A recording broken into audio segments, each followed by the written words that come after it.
সার্বজনীন আমাদের দুর্গাপুজোর উৎসবের সূচনা হলো। এটা খুবই সুন্দর, মানে আজকের এই দিনটা খুব শুভ। এবং গতকাল আমার ছবি রিলিজ হয়েছে ম্যাডাম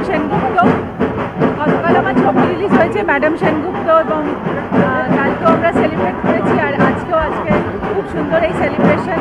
আমি চাইবো যে এভাবেই আমাদের দুর্গাপুজো মানুষের আবেগের সাথে মিশে থাক সারা জীবন, কারণ দুর্গাপুজো মানেই আবেগ, দুর্গাপুজো মানে ভালোবাসা, একাত্মবোধ, একসাথে সবাই হওয়া। তো এইভাবে সবাই যে দুর্গাপুজোর উদ্যোগ নিচ্ছে প্রত্যেকটা লোকালিটি থেকে, আমার খুব ভালো লাগছে। এবং আমি এখন শুনলাম যে সিনেমার উপর একটা থিম হবে, এবং নচিতা আমাদের মিউজিক করেছে এটা। তো এখানে আজকে থিমটা আমাদের যে থিমটা আছে সেই থিমটা আজকে উন্মোচন করে গেলেন। তো আমাদের কাছে এটাই বাড়তি পাওনা। এবং সুমিত রয় এই পুজোর যে মেন উদ্যোক্তা, তার পরিবার তো সবাই মিলে এই পুজোটাকে অনেক বড় করে তুলছেন। মানে গত 8 বছর দিয়ে আমরা এই পুজোর সাথে জড়িত। আস্তে আস্তে দেখছি এই পুজোটা যতদিন ওনারা নিয়েছেন হাতে, পুজোর একটা অন্যরকম মাত্রা এসছে। আমার ওয়ার্ডে এইটা পুজোটা হয়, তো এই পুজোটার জন্য আমাদের কাছে যারা এই ওয়ার্ডের বাসিন্দা আছে তাদের কাছে একটু বাড়তি পাওনা। তো খুব ভালো লাগছে এই ধরনের একটা পুজো এত বড় ভূমিকা এখানে হচ্ছে। আগামী দিনে আশা করবো আরও বড় ওনারা পুজো করবেন এবং আমরা আরও ভালো ভালো পুজো। এই পুজোর মাধ্যমে কি বার্তা দেবেন এবং কত বছরের পুজো এবং এবছর থিম 30 বছরের পুজো, থিমটা আজকে উন্মোচন হয়েছে এখানটায়। এর জন্য থিম দেখতে পাইনি, আজকে নচিকেতা করেছেন। আর বার্তা হচ্ছে মানুষের সবসময় পাশে আমরা এখানে আছি, মানুষের জন্য সবসময় কাজ করছি। আমরা যারা জনপ্রতিনিধি আছি এবং আমাদের এখানে যারা সমাজ সেবা সমিতির যারা উদ্যোক্তা আছে, তারা সকলেই সারা বছর মানুষের জন্য কাজ করে থাকেন, আগামী দিনেও করবেন।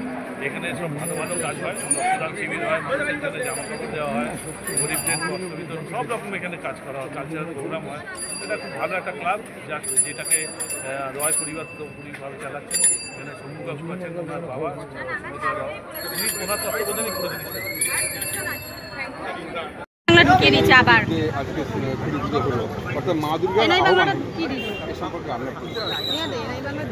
সারা বছর এই দিনটারই অপেক্ষা করে থাকি, তার জন্য অনেক রকমের প্ল্যান সারা বছর ধরে আমাদের থাকে। আমরা গত 2-3 বছর ধরে এই পুজোটা নিয়ে চেষ্টা করছি কোনো ভালো জায়গায় যদি আমরা নিয়ে যেতে পারি। এবছর আমরা সেই সাপোর্ট পাচ্ছি, পাশে মানুষকে পেয়েছি। আমাদের নচিতা তো আপনাদের বললেনই, অবাক সবাক থিয়েটার আমাদের আর কি থিম হচ্ছে। আমরা থিয়েটার এবং সিনেমার বিবর্তন নিয়ে আমাদের এবছরের থিমটা।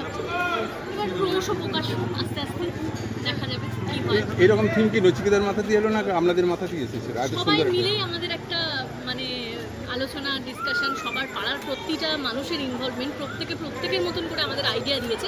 সেখান থেকে আমরা একটা সিলেক্ট করে নিয়েছি এবং আমাদের যিনি আর্টিস্ট রয়েছেন শিবশঙ্কর পাল, ওনারই মানে এটাকে রূপান্তরিত করছেন উনি।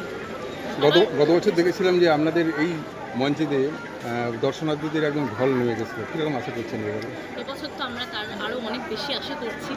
এবার সবটাই মায়ের ওপরই, মায়ের যা ইচ্ছা। আগাম কি বার্তা দেবেন?